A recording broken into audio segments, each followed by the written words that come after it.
Assalamualaikum warahmatullahi wabarakatuh. Alhamdulillah rabbil alamin. Allahumma shalli wa sallim wa barik ala sayyidina Muhammadin wa ala alihi wa ashabihi ajma'in.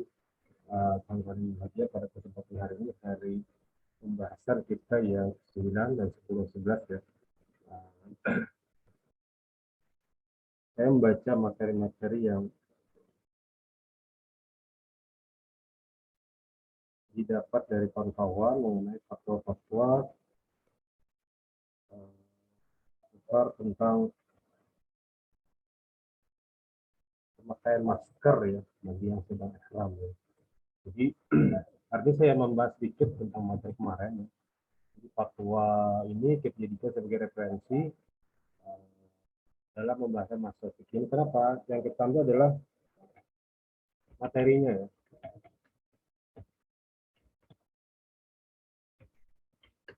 Materinya. Jadi kenapa referensi yang kita berikan ini adalah MUI? Karena materi menimbangnya yang dijadikan fokus. Materi menimbang itu adalah bagian daripada bagaimana nanti kawan-kawan ketika menelaah satu kasus masalah fikih juga bisa menimbang masalahnya. Ya. Nah, tidak semua materi yang dikategorikan ini haram, ini halal sebagainya itu yang jelas ya, mungkin sudah jelas, tapi ada juga yang mungkin agak sedikit remang-remang. Apakah boleh menggunakan ini atau tidak? Nah, itu perlu pertimbangan.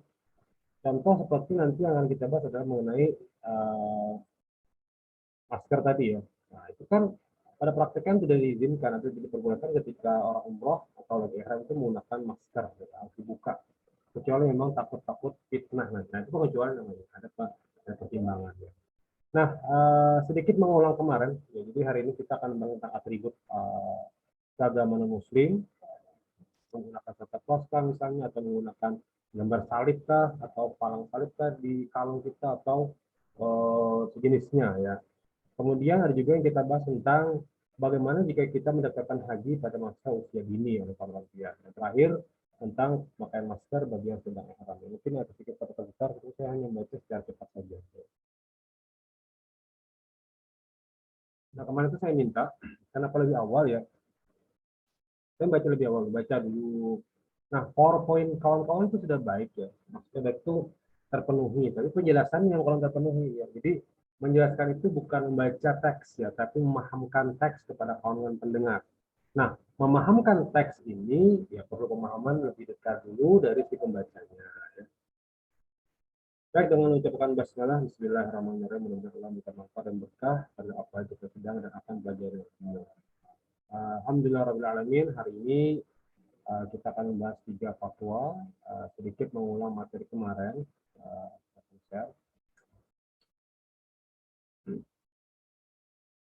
Tentang fatwa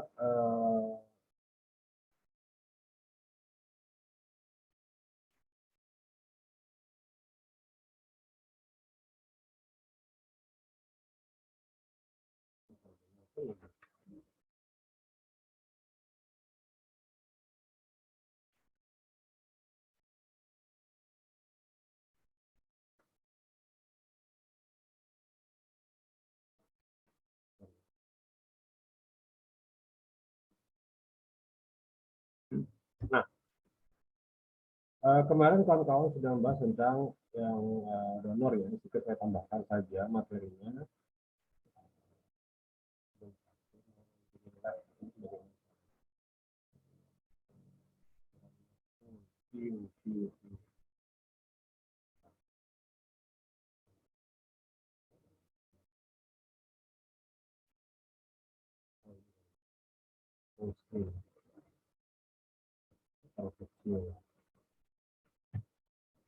Nah, ini ya. Oke. Bagaimana jika pada prakteknya kita menggunakan dalil mengenai donor air ASI atau donor air susu ibu, istirbo. Ya. Nah, ini perlu pemahaman di masyarakat itu mau menyusui aja, yang penting anaknya tidak kelaparan, ya. Atau di kampung itu sering menyusukan anak kurang tanpa sepengetahuan Twitternya, atau menitipkan ke orang lain kemudian disusui oleh yang dititipi sebagainya atau menitipi sebagainya. Ya. Nah, itu juga jadi masalah ketika kita ada yang bertanya bagaimana status anak ini gitu ya. boleh tidak kita mendonorkan susu air ibu tadi tanpa izin suami, atau mendonorkan tanpa sepengetahuan uh, ibunya si anak ini dan seterusnya. Nah, yang ini perlu dibahas adalah bahwa kata kuncinya adalah pemenuhan gizi ya. Nah ini kepentingan pemenuhan gizi anak-anak yang tidak punya kesempatan memperoleh air susu ibu sendiri atau yang sudah tidak ada maupun sebab lain. Jadi inti kata kunci pertama adalah pemenuhan gizi. Yang kedua ini memang inisiasi masyarakat. Jadi di Eropa itu ya saya melihat itu ada beberapa bank ASI yang dititipkan di sana dengan profesi yang berbeda-beda. Misalnya, ini orang profesinya dokter, tulisnya ini ASI dari seorang dokter. Profesinya insinyur, ini profesinya insinyur. Itu tar dijual. Supaya apa tujuannya? Supaya anak ini nanti kelak juga akan memiliki bakat atau jiwa dokter atau insinyur tersebut.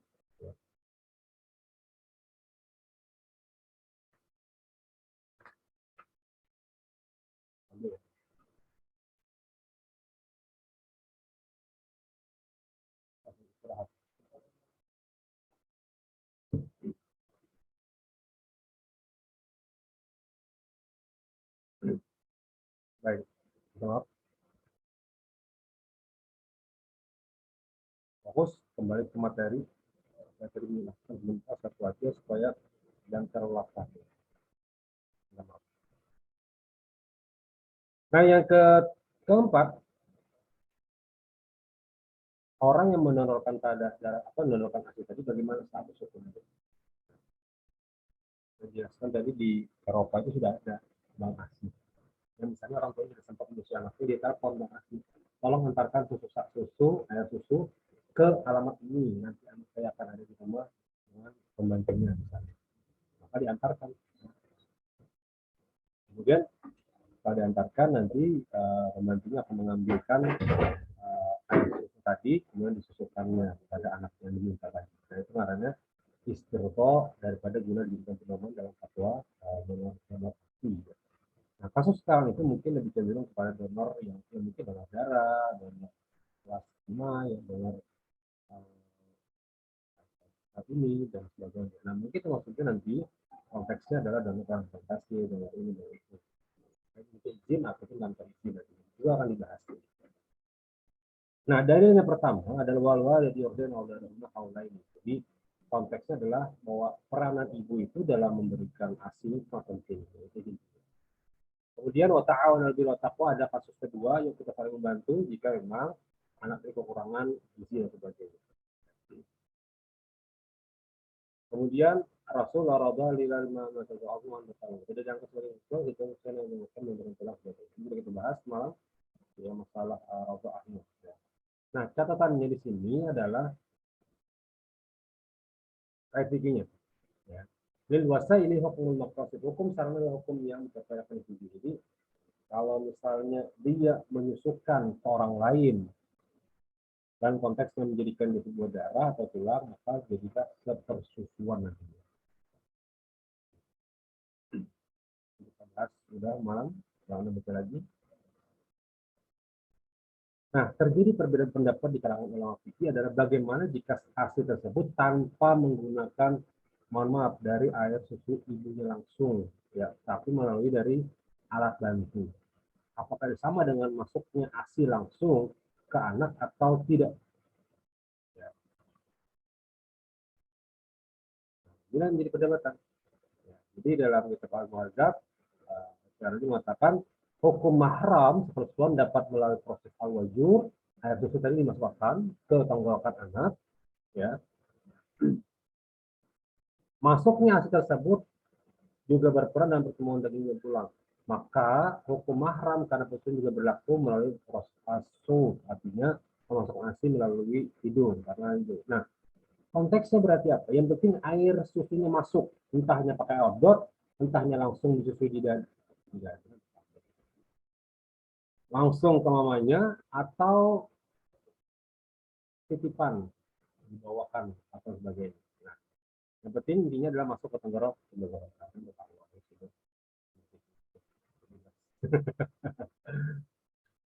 Oke, yang kedua Ibnu Qudamah menyebutkan memasukkan air kalau sudah masuk yang asli masuk dalam perut tidak berbeda. Jadi intinya sama. Yang penting jika sudah masuk konteksnya dia dalam tenggorokan dan mulut, maka itu yang artinya sudah masuk. Gitu. Nah, bolehlah Ustaz mengambil upah. Sebagian sahabat ulama Hambali bahwa memperjualkan ASI adalah haram hukumnya. Mazhab Hambali sepakat menjual belikan, artinya menjual, bukan memberi ya, menjual. Karena mungkin wallah alam apakah konteksnya seperti donor nanti, jual beli donor darah, kan ada sekarang India itu kan yang donornya dijual. Jadi dia boleh berdonor kalau dibayar gitu. India, Indonesia tetap sukarela karena memberi. Nah, itu boleh memberi. Nah, masalahnya bagaimana dia menjual ASI atau menjual darah? Yang pada prakteknya itu adalah titipan Allah pada diri kita. Ya. Nah, seperti itu dengan mazhab Abu Hanifah dan Malik, rasanya keharapannya karena ASI adalah benda cair yang dikeluar dari seorang wanita, maka tidak boleh diperjualbelikan seperti keringat. ASI adalah bagian dari manusia. Jadi konteksnya bagian dari manusia.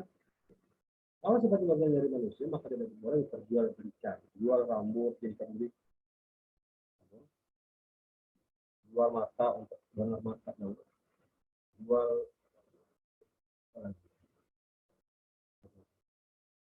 mohon maaf, ibarat juga ada yang menjual sel telur dan sel sperma. Tujuannya apa? Supaya anaknya nanti seperti yang diinginkan. Misalnya ada seorang yang pintar banget minta spermanya, dia ke sel telur perempuan ini mungkin dia ingin anaknya nanti seperti orang ini, caranya. Nah, menurut pendapat Ibnu Hasan dan kitab Al-Maqsud, hak untuk memperoleh upah dari asli karena satu akal ijarah atau ijarah menjadi dalil tidak diperbolehkan melakukan jual beli asli, sebagaimana kebolehan memperjualbelikan sebuah binatang menjadi dalil tidak diperbolehkannya melakukan akad jual beli itu. Saya bermohon kepada kawan-kawan yang di mata kuliah ini, fatwa itu dibuka, PPT-nya dibuka, polisi dengarkan. Kenapa saya bilang dibuka fatwanya? Karena kemudian meresum itu jangan meresum mempas. Tadi gini, hukumnya haram, tiba-tiba haram apa kisahnya itu? Misal gini, resumennya gini, saya ajarkan. Kawan-kawan kadang meresum itu terlalu cepat ya. Satu dua paragraf sudah untung. Ya, judulnya apa? Alasan di sini apa kesimpulan sekian? Di pertimbangan apa kesimpulan?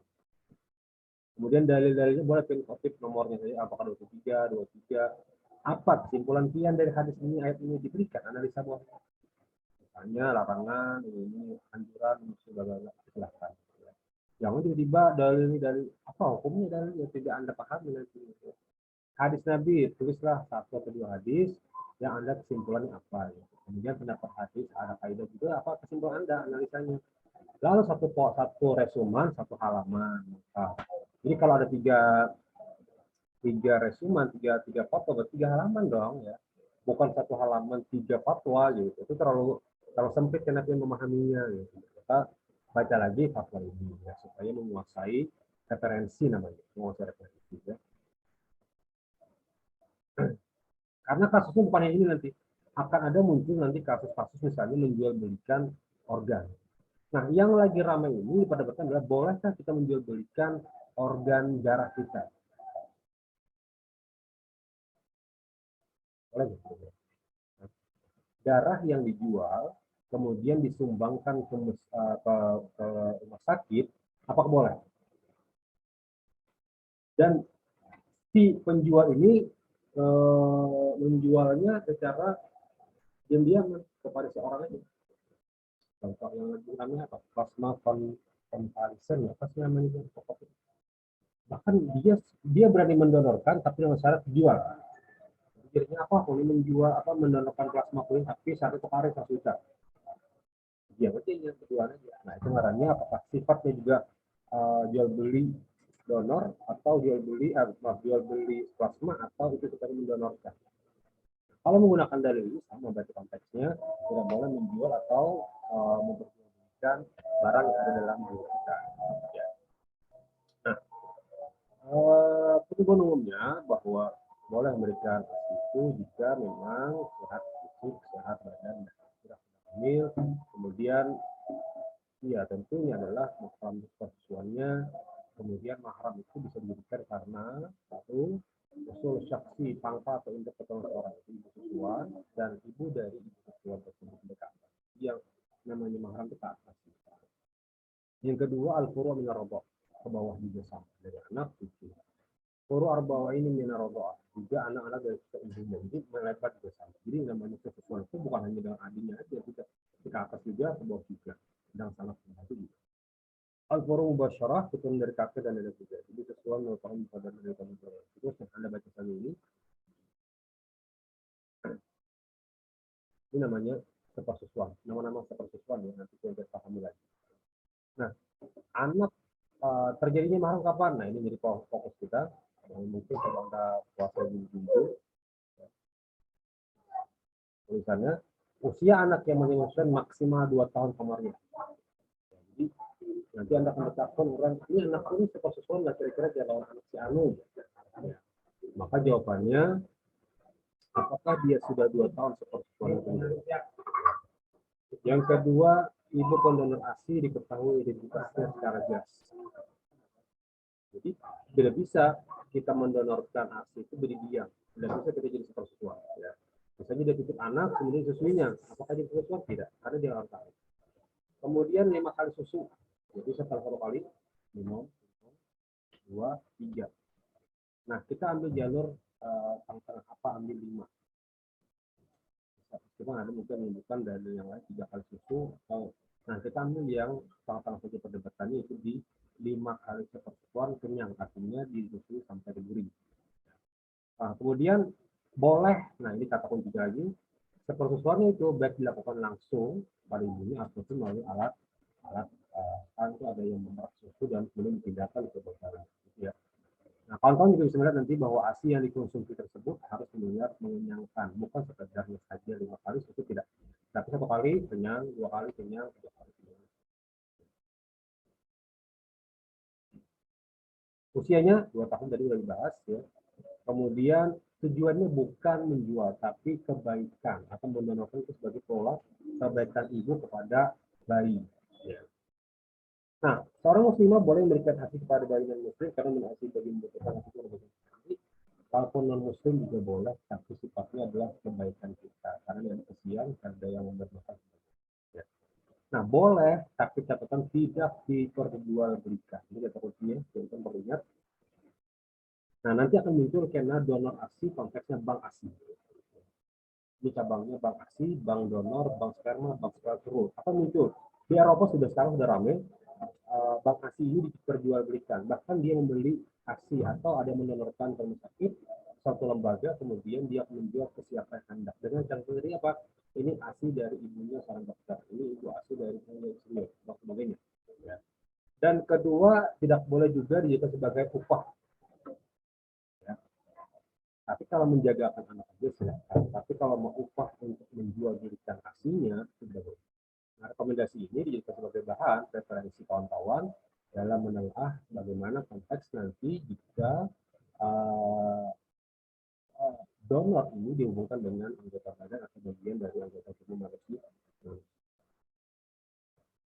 Demikian untuk materi yang pertama.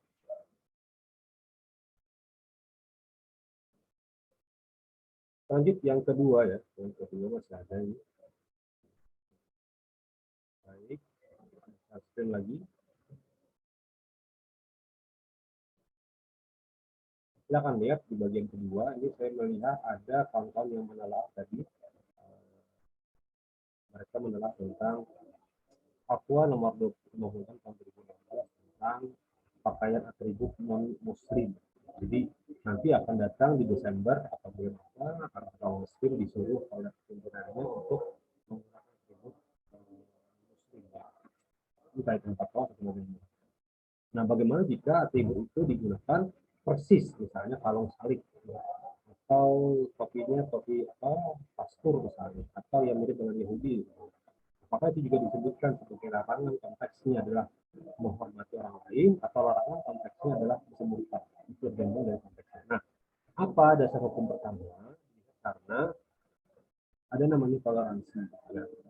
Kemudian memeriahkan kegiatan usaha. Ada juga yang mungkin bertanya bahwa hukumnya jadi apa. Itu jadi kenapa fatwa ini menunjukkan. Nanti kawan-kawan juga akan menjelaskan. Ya, ayyuhalladzina amanu taqul ra'ina qul jangan semua kita tidak ada tadi. Yang pertama, pada bisa kalau juga itu aku untuk talamun, tidak bisa kita kata-kata itu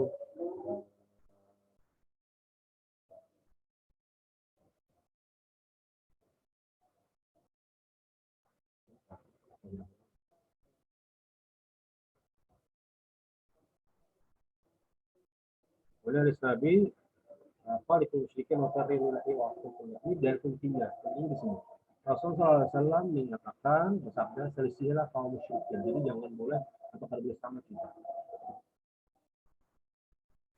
panjangkanlah jenggotmu dan tandaklah kumis karena Yahudi sama panjang jenggot juga tapi kumis tidak sama panjang. Nah itulah disebutkan bedailah mereka jangan sama. Nah, seterusnya menjelaskan oleh kawan-kawan tadi.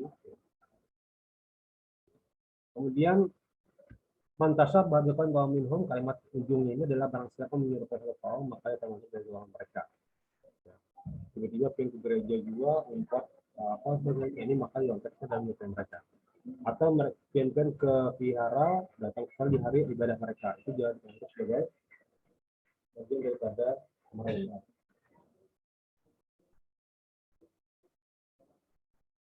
Itu maka konteksnya adalah menyerupai. Ya. Nah begitu juga ketika dia memakai atribut misalnya menggunakan palang salib misalnya di kalung ya. Nah ketika pengen berjalan orang menganggap dia apa? Muslim atau Kristen? Itu Kristen ya karena orang melihat dia atribut Kristen tadi. Atau dia menggunakan tato, di sini ada tato Kristen misalnya. Orang melihat dia, oh berarti ini adalah Kristen Koptik misalnya. Maka Koptik di sini dianggap sebagai ibadah Kristen juga. Ini tertarik ya. Nah, maka atribut ini tidak bisa dipakai dalam konteks orang akan menyangka dia memiliki agama yang berbeda.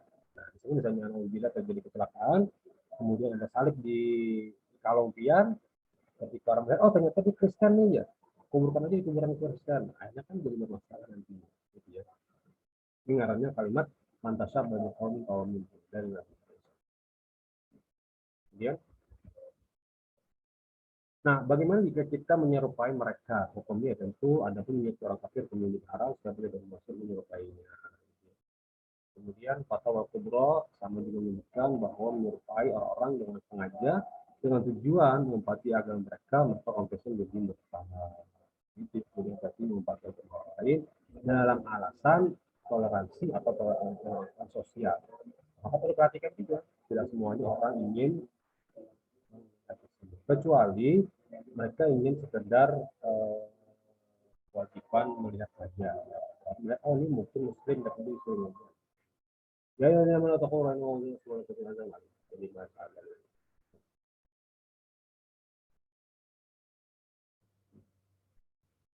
Maksudnya adalah barang siapa dirinya menjadi orang kafir, sudah dibahas, pakaiannya kah, atau gawiannya kah, makanya dosa orang yang mendapatkan dosa gitu ya. Ini dari fatwa dari Ahkam Muslimah, kemudian Majmu' Fatawa, ini tidak boleh kita nyatakan muslim, kafir, terusnya kemudian presentasi dari para amal sunnah, lahirilah, pendapat dan sebagainya ini menjadi sebagai referensi. Nah, maka perlu kami dulu sudah muncul fatwa ini bahwa menyerupai orang atau menyerupai agama yang bukan daripada agama Islam atau konteksnya akan menjadi murtad jika sengaja dan mengatakan saya untuk agama mereka. Murtad. Tapi kalau hanya menyerupai konteks pakaiannya saja, tapi yang juga masuk dalam golongan mereka masuk kategori mantasab bahagia komin bahwa minhum juga menyerupai dengan mereka tapi mengikuti yang bilang itu maka juga bukan dengan mereka.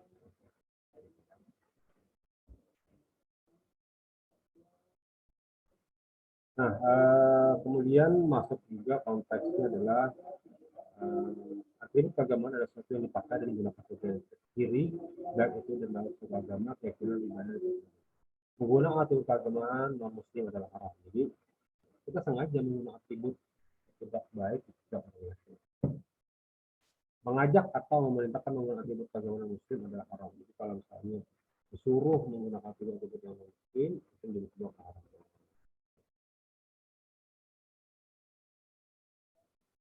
umat Islam akan menjaga. Nah, jadi konteksnya sebenarnya pahamilah keadaan. Jadi yang pimpinannya non Muslim menyadari, gitu ya.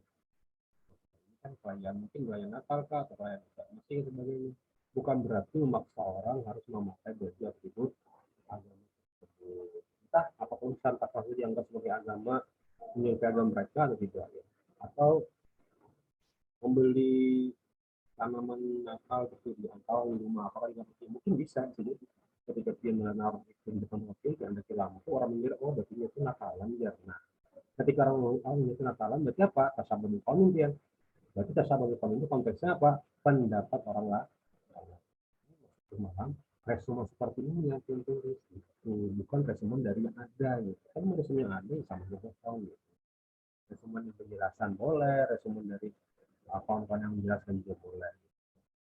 Kebanyakan kan kawan hanya mau lepas dari materi yang kawan-kawan sudah tuliskan. Nah, pertanyaannya, paham latihan. Jadi sih saya tidak mendapat besar sebenarnya. Dan pertanyaannya adalah menguasai latihan sudah dari sampai kelompok 1 sampai kelompok 8 kemarin. Gitu. Khawatir tidak maksimal. Jadi ya, silakan mau diskusi, kita nanti bisa komentar.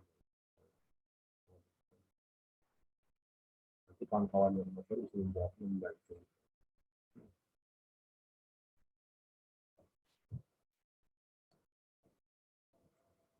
Masuk ke pendaftaran usia dini, kita membahas penuh ini.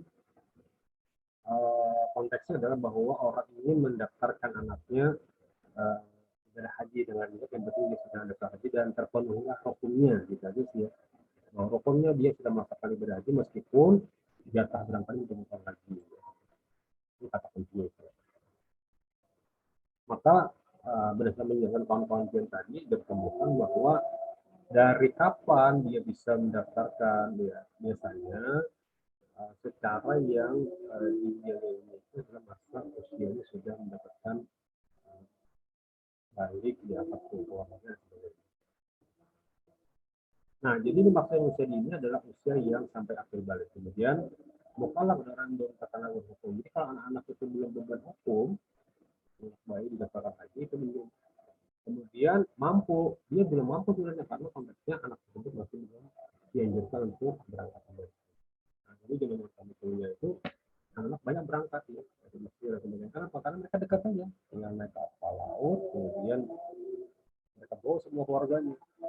Sampailah di tahun 2005 itu pertama kali orang berangkat haji, satu kloter itu banyak bawa anak-anak kecil ya. Anak bayi, bayi. Jadi ketika dia sampai ditaruh semua baru besar-besar ya, jadi tangan itu sampai bayi taruh sini. Nanti kalau dia sudah selesai, taruh di bawah, naik lagi angkat lagi. Jadi di situ kami belajar ternyata Islam itu sangat mudah ada ibadah sholat. Sampai anak-anak itu digendong. Nanti ketika dia mau sujud, ditaruh dulu baru dia sujud. Nah, naik lagi, diangkat lagi. Nah, kemudian yang nomor 4, wajib al-fawr itu sifatnya adalah memang harus disegerakan jika memang sudah saatnya mampu dan aman tempat perjalanannya. Nah, pendaftar usia haji untuk mendapatkan usia haji itu boleh saja. Syaratnya ada uang halal, tidak mengganggu biaya lain, tidak mengganggu peraturan perundang-undangan, tidak menghambat pelaksanaan haji bagi mukallaf yang lainnya. Maka hukum pendaftar haji pada usia ini tidak memenuhi syarat yang itu pada atas itu adalah haram. Ya. Jadi memang pada prakteknya di entah ya di kementerian itu apakah boleh mendapatkan bayi atau masih belum halal ya. Tahu saya karena mereka harus mendaftarkan itu orangnya daftar atau dihadirkan mendaftarkan di kuota haji. Nah tentu yang berdahulu yang didahulukan apa orang-orang yang sudah kategori sudah tua yang didahulukan biasanya. Ya. Karena asasnya asas untuk abdaro yuzal atau abdaro jarak dan di konteks ya. Supaya apa? Supaya antrian terlalu panjang gitu. Tadi kaidahnya itu ya. Kaidahnya adalah tasarruf imam ala rakyat maupun bil makslah. Ini konteksnya. Jadi dari pemerintah kita atur supaya jangan sampai antrian jamaah haji ini makin lama hanya karena menambah satu anak-anak itu sudah banyak. Nah terakhir tentang pemakaian masker bagi yang sudah ihram sudah berdasarkan pangkuan juga bahwa kata dasar hukum awalnya adalah ketika ihram tidak boleh untuk buka. bahkan kepala tidak boleh, hanya untuk bagian badan saja. Kecuali nanti dalam fatwa yang saya baca juga di Muslim itu boleh untuk luka jika perempuan yang konteksnya ada takut fitnah ketika dia dalilnya karena menularkan penyakit atau kemudian memakai masker untuk menyebabkan dari gangguan kesehatan. Ini tahun 2020 ya. 2020 kemarin-kemarin itu ya. Dari haji, kemudian kemudian dari hadis Nabi sudah dibahas, semua dan ini juga dibahas. Nah, kaidah fikihnya adalah hajat tanzil manzilat darurati amatan kanan atau khasah. Itu konteksnya adalah kebutuhan terkadang mempunyai kedudukan yang sama. Nah ini dari ini perlu kita hafalkan ini karena hampir seluruhnya materi itu kaidah fikihnya sama aja. Tinggal pemaknaan takwilnya aja, takwil daripada kaidah itu apa yang digunakan dan apa memanfaatkan yang emang dari lainnya Allah melihat mana hadis awal. Jadi jika ada dalil, ya silahkan kita cari yang lebih dahulukan dan tapi jangan meninggalkan satu keduanya. Nah dalilnya kan dalam kitab itu wala yuqti wa yuqti wa wala ra'sa dari kan ada boleh menutup seluruh dari kaidah fikih dasarnya itu bahwa dalam fikih mengatakan ketika ihram itu tidak boleh kita menutup wajah telapak tangan dan kepala juga ya hukumnya dilarang. Banyak sekali dari kaidah ini melarang orang menggunakan ketika mereka berihram. Bahkan menggunakan imamah itu tidak boleh. Ya. Begitu juga dengan ikat pinggang yang jahit juga tidak boleh. Atau kalau kita sepatu itu, ya. Jika sepatu itu melengket, berarti bagian dari baju. Ketika sepatu itu melengket, tidak apa-apa. Seperti misalnya sendal atau kuk yang sudah melengket dengan badan kita, itu tidak apa-apa. Jadi kalau melengket, tidak boleh. Itu dan baju itu dijahit. Kalau tidak boleh, ya. Sesungguhnya dilarang untuk dipakai perempuan yang sedang ihram adalah jilbab, cadar lainnya dianggap menutup wajah. Jadi kalau sifatnya menutup wajah, tidak boleh juga digunakan dan ini sesuai dengan kaidah-kaidah fikih dan dari fikih sebelumnya. Jadi memang perempuan tersebut ditakutkan fitnah terhadap yang kita ketika di muka Allah, misalnya melakukan ibadah ya, dan sebagainya. Nah, maka pada prakteknya ihram itu diperbolehkan, umroh itu diperbolehkan, ibadah haji juga diperbolehkan, dengan catatan memang alat yang tadi memang dianjurkan seperti misalnya masker sebagai bagian daripada alat untuk menutup area mulut dan kemudian memakai masker bagi perempuan sedang air mati atau umroh atau muhram karena aturan dalam melaksanakan ibadah haji dan ini dilakukan makhluk waktu ihram jangan lagi masker itu jangan juga karena takutnya ada yang berbeda saja. Nah, tapi jika konteksnya darurat atau kebutuhan mendesak hajat khusus syariah, misalnya kita bahas di awal bahwa praktiknya diperlukan fitnah bahkan itu kesehatan lain, maka dianjurkan menggunakan masker ketika berhaji ataupun ada ini mubah. Nah, tapi dalam masker tersebut terjadi pendapat ada yang bayar fidyah, ada yang mengatakan tidak wajib bayar fidyah. Nah, jika konteksnya itu mendesak benar seperti penularan penyakit, cuaca ekstrim, atau yang sifatnya kesehatan maka tidak perlu bayar fidyah. Demikian mudah apa yang kita silakan komentar pertanyaan jika ada kawan-kawan yang sulit memahaminya. Mohon dibaca dulu, dengarkan pernyataan dari lalu kita bisa mendengarkan untuk melakukan saja. Pun resume itu pemahaman bukan mengulang teks apalagi muka teks. Itu pemahaman sebagian tanpa ya. Oke, kalau lagi saya waktu. Assalamualaikum warahmatullahi wabarakatuh.